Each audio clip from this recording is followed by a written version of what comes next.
la revuelta insertada en las conocidas revoluciones de colores, impulsada por Estados Unidos y Europa, Ucrania ha caído en una profunda crisis política y social, con graves consecuencias en lo económico. Quienes asumieron el poder prometieron una supuesta prosperidad a la europea, pero ocurrió todo lo contrario, tal y como intentan con Venezuela y Nicaragua. El 31 de marzo de 2019, Ucrania acudirá a las urnas para elegir nuevo presidente y parlamento en un contexto histórico reciente de guerra y padeciendo una descomposición del tejido social y una endeble defensa de su integridad territorial. ¿Cuáles son las claves de la próxima contienda electoral que se le avecina a un país supeditado al Fondo Monetario Internacional, un país dividido y paramilitarizado con mercenarios extranjeros? Ucrania en clave electoral. Pongamos el punto en la I.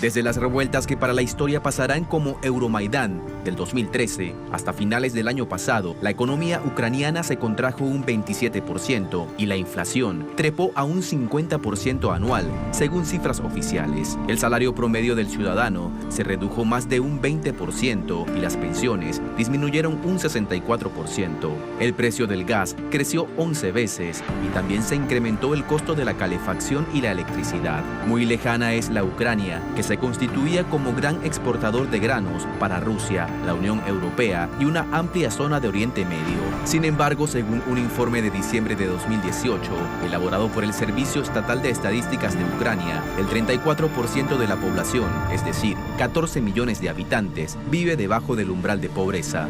Este escenario llevó a una decisión tradicional, recurrir al Fondo Monetario Internacional, y fue el propio FMI quien en su último informe señaló que Ucrania es el país más pobre de Europa, por debajo incluso de la pequeña Moldavia. También el Consejo de la Unión Europea aprobó el año pasado un préstamo por 1.000 millones de euros para cubrir las necesidades de financiación, siempre y cuando se lleven las reformas estructurales impuestas por este organismo.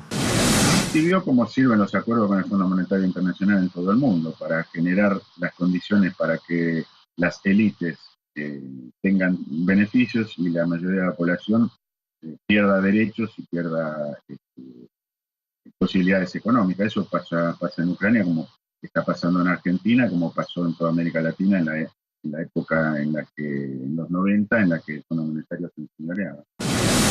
Así, la economía ucraniana ha quedado presa de un endeudamiento cada vez mayor que exige cada día más sacrificios a una población que este 31 de marzo deberá elegir el rumbo político de la nación.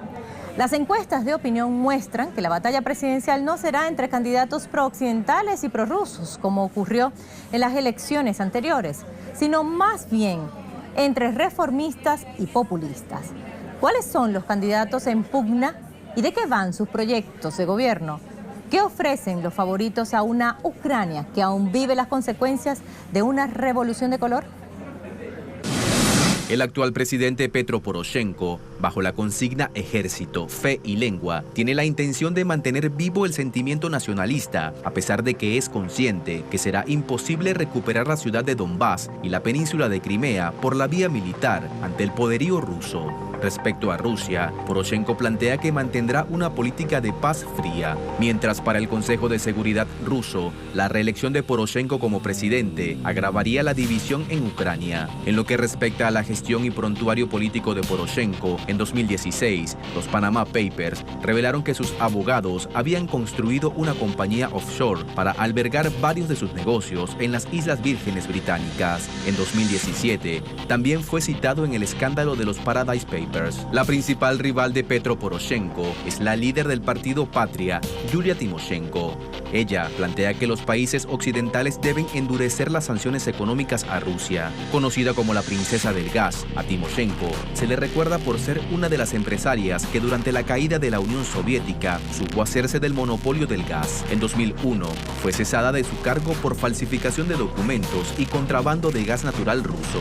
Tymoshenko basa su campaña electoral apostando por reducir los impuestos sobre la energía y aumentar las pensiones. De alguna manera, como decimos en Argentina, es el mismo perro con distinto collar, porque básicamente lo que está ahí en juego es alejarse de la influencia rusa. Entonces, en ese sentido, los partidos de ese sistema que quedó instaurado en Kiev, todos tienen un argumento común, que es ese. Ahora, las consecuencias para la mayoría de la gente, para la mayoría de los pobladores, de cualquiera de los sectores de Ucrania, han sido desastrosas, porque hace poco el propio ministro de Trabajo reconoció que el 56% de la población no tiene trabajo, la población económicamente activa está sin trabajo. Eso es un dato muy contundente acerca de qué es lo que se está haciendo en Ucrania, y sobre todo, bueno, por otro lado, la influencia de los organismos internacionales, como el Fondo Monetario y el Banco Mundial, llevó a esta situación crítica a la población ucraniana. De hecho, hay muchos ucranianos, hay miles, cientos de miles que emigraron a Rusia para conseguir trabajo. A Tymoshenko y Poroshenko le siguen Anatoly Hrichenko, exministro de Defensa de 2005 a 2007, sobre el que pesan numerosas críticas y acusaciones de corrupción. Oleg Lyashko, líder populista del Partido Radical y estrella del imperio mediático del oligarca Akhmetov, Vadim Robinovich, un ex hombre de negocios que dirige el partido prorruso For Life, y Yuri Boyko, otro ex hombre de negocios prorruso, detrás del que muchos sitúan los intereses del expresidente Tymoshenko. Analistas aseguran que la política ucraniana sigue siendo un juego de élites. Esto se pone de relieve en la escasez de candidatos ajenos al orden establecido. Tanto los líderes del autodenominado bloque pro-occidental, Tymoshenko, Hrichenko y Lyashko, como los del prorruso, critican al FMI por imponer fuertes exigencias al gobierno a cambio de ayuda financiera. El Partido de la Patria de Tymoshenko, Batkivshina, el Partido Radical de Oleg Lyashko y el bloque de la oposición, antiguo Partido de las Regiones, de Boyko, atacan de forma cotidiana al Fondo Monetario Internacional. Los partidos nacionalistas de carácter etnicista son impopulares. El patriotismo más que el nacionalismo étnico es lo predominante en un país donde la opinión pública muestra altos niveles de rechazo hacia los líderes, pero no hacia los ciudadanos rusos. Bueno, hay una clave en estas elecciones. Para postularse como candidato tenía que hablar en ucraniano y no en ruso. Esto ya es una clave importante. La exclusión de los votantes de la zona más prorrusa, de más influencia rusa, obviamente quiebra la posibilidad de que surja un gobierno más amplio que por lo menos integre a todos los sectores de Ucrania. Así que, bueno, en ese sentido, esta es una elección contra Rusia.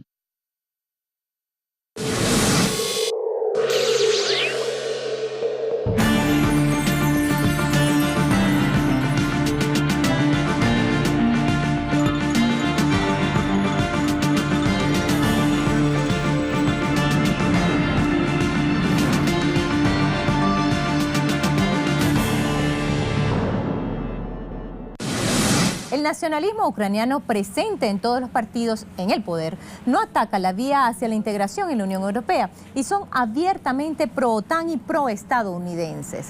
Ucrania es un país cuyos actuales límites se formaron por primera vez después de la caída de la Unión Soviética.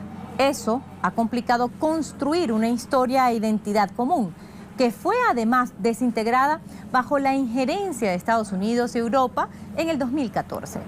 El país hoy está claramente dividido entre el este y el oeste, y la tensión política con Rusia ha sido una constante. En 2004 se produce una crisis en las elecciones presidenciales que motivó que se realicen dos veces. El triunfador fue Viktor Yushchenko. del oeste ucraniano postulaba que el país se uniera como miembro de la OTAN y de la Unión Europea. Esta política exterior provocó la reacción del resto de la población, que vio burlada su voluntad popular tras la realización de la segunda elección presidencial. Ante el giro del gobierno de Ucrania, Moscú empezó a tomar medidas duras que incluyeron bloqueos comerciales y la suba del valor del gas. Actualmente, el gobierno derechista de Poroshenko se ha volcado hacia la OTAN, argumentando que esto es lo único que le daría independencia a Ucrania, mientras acusa a Rusia de pretensiones de invasión a su territorio. En 2010, Viktor Yanukovych ganó las elecciones presidenciales y volvió a la política exterior ucraniana en la línea de neutralidad entre Rusia, Europa y la OTAN. El mandatario comenzó a mostrarse reticente a la firma de un acuerdo con la Unión Europea que llevara a su inclusión en el organismo regional. Bruselas decide entonces dar por terminadas las negociaciones de manera abrupta. Causalmente, durante noviembre de 2013, bajo el mandato de Yanukovych, Ucrania se vio sacudida por una movilización contra el gobierno que se inició en la Plaza Maidán y fue conocida posteriormente como Euromaidán. En el 2014, Ucrania vivió su propia versión de las revoluciones de colores, cuyo principal antecedente se remonta 14 años atrás, con el derrocamiento de Milosevic en Yugoslavia. La estrategia de la resistencia pacífica, que pacífica no tiene nada, tuvo como objetivo destruir el Estado-nación, creando al mismo tiempo la ilusión de una sociedad civil pacífica, políticamente motivada y enfrentada a una dictadura. Su principal arma, la mentira y los medios de comunicación que dibujaron el teatro de operaciones psicológicas. ¿Les suena conocido? El presidente procedió a contener la movilización en la Plaza Maidán y la crisis se agudizó. Un sector de la población exigió que renunciara al mandatario o tomarían las armas. Estas concentraciones y expresiones contaron con el apoyo de Estados Unidos y de la Unión Europea. Incluso hubo funcionarios de esos países que estuvieron apoyando a esos manifestantes en las calles. Pero los manifestantes insistían en aparentar un carácter espontaneísta y de voluntad estrictamente popular. Sin embargo, la realidad distaba mucho de ello. Bueno, hubo revelaciones incluso a través de Wikileaks, hubo incluso conversaciones de funcionarios del Departamento de Estado que fueron filtradas a la prensa en aquellos años. Recordemos que en el 2014, cuando fue la revuelta contra Yanukovych, el que estaba en el gobierno era Barack Obama. Recordemos también que Barack Obama había intentado un acercamiento a Putin, que también se le fue bloqueado dentro del Departamento de Estado. Hay toda una política que supera a cualquier mandatario de Estados Unidos en el tema de quiénes son sus enemigos, quiénes son sus hipótesis de conflicto, y cada vez más la hipótesis de conflicto es Rusia, Putin, y China. En ese contexto, bueno, hubo revelaciones, hubo documentos que fueron filtrados a la prensa, que eso, digamos, es lo que más impacta en este tipo de cuestiones.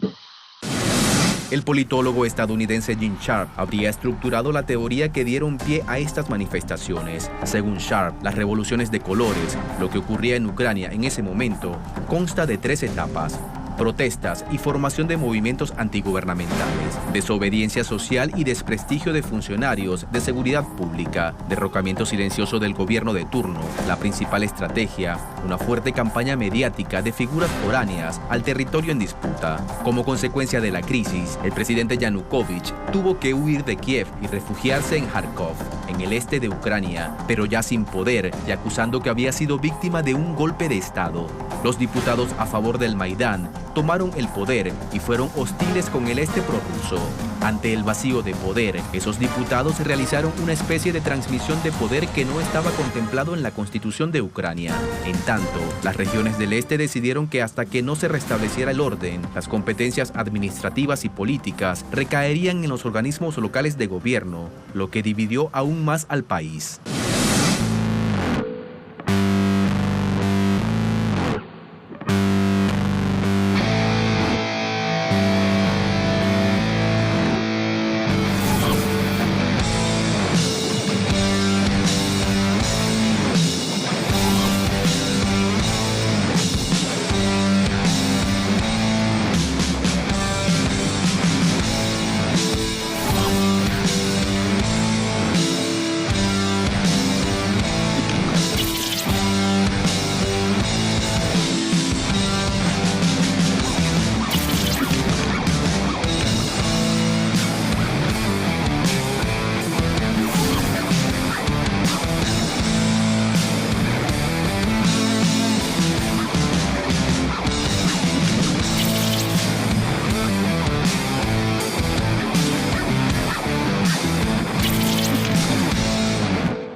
Que no se trata de derrocar un gobierno y de reemplazarlo por la oposición. Se trata de utilizar al gobierno y a la oposición para que se enfrenten y destruir el país. A Estados Unidos no le interesa quién está en el poder. Su cuestión, su problema, es destruir el país y el Estado. Lo que Yanukovych ha hecho, apalear a estudiantes que se manifestaban pacíficamente, ha llenado de rabia a todos los ucranianos. ¿Qué es lo que sucede en Venezuela realmente? Que hay una dictadura que mata a los estudiantes. Estamos en los albores de una guerra civil, sinceramente. Si ya no estamos pisando los talones de una guerra civil, donde estamos viendo linchamientos espantosos, la bomba que le pusieron a las guardias nacionales, estamos viendo unos episodios de violencia que lo más grave es que cada día se nos hacen más cotidianos.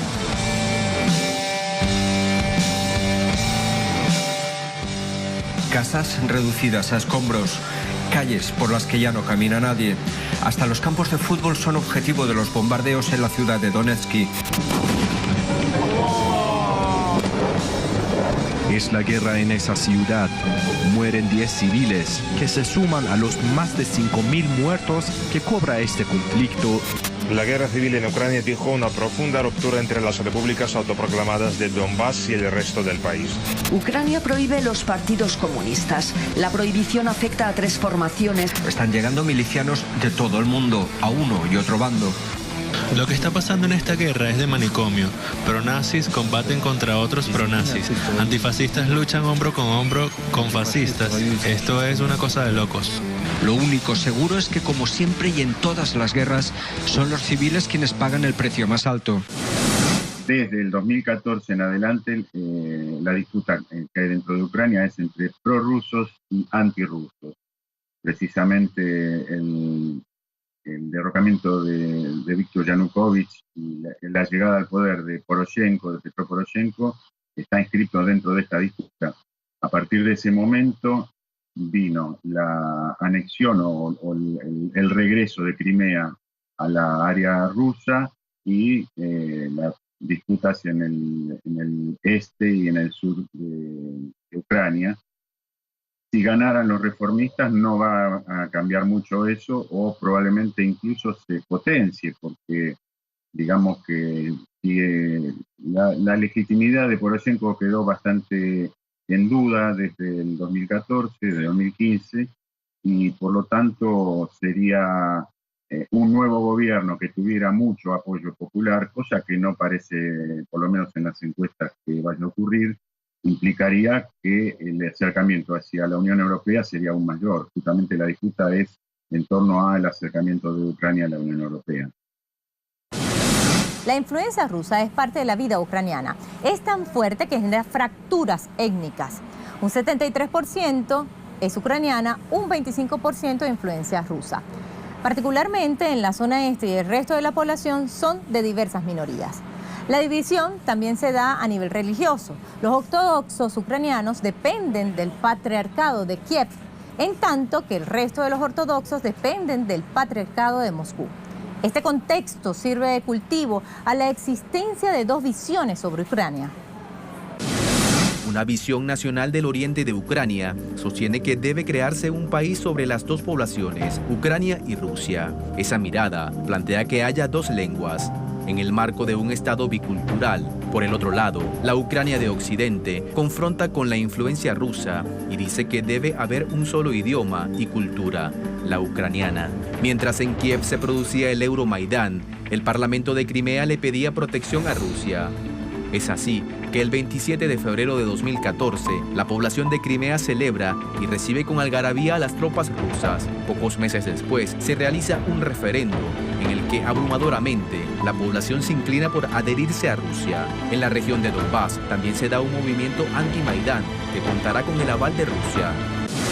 La disputa entre Washington y Moscú es bastante grande, sobre todo no tanto del gobierno de Donald Trump como del establishment diplomático y militar de Estados Unidos, porque Rusia fue clave para la derrota de los rebeldes en Siria y por lo tanto de Estados Unidos y la coalición occidental que los apoyaban.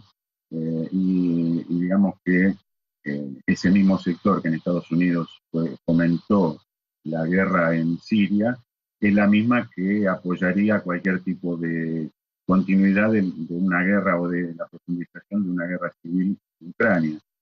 Pero yo veo que ahí hay muchos otros intereses en juego también, porque dentro de la propia Ucrania hay sectores que quieran tener un acercamiento más grande con Europa. Hay un juego aquí de ajedrez bastante complicado en el que nadie sabe cómo puede terminar, pero sí que los intereses son bastante importantes, sobre todo porque, bueno, Europa necesita del combustible que le ofrece Rusia, Ucrania necesita el apoyo de Europa para poder alejarse de Rusia, la Ucrania reformista, y entonces, bueno, ahí es un juego de intereses bastante grande y hay que ver cómo caen las fichas. ¿Quién gana con las elecciones en Ucrania? ¿Está Ucrania en la capacidad técnica y social de darse a sí misma unas elecciones libres y más aún de legitimar los resultados en un país cuyo tejido social fue desmembrado tan metódicamente por los supuestos demócratas occidentales?